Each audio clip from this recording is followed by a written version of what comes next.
यूसुफ पूछे दस जुलेखा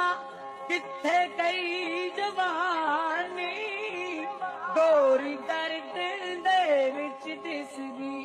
ना हुण काली कानी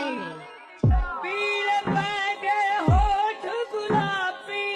पीले पै गए होठ गुलाबी ना चमकण दंद दान पहला वांगू तू ना हसदी बच गए यूसुफ पूछे दस जुलेखा किथे गई जवानी गोरी दर्द दे विच दिसदी ना हुण काली कानी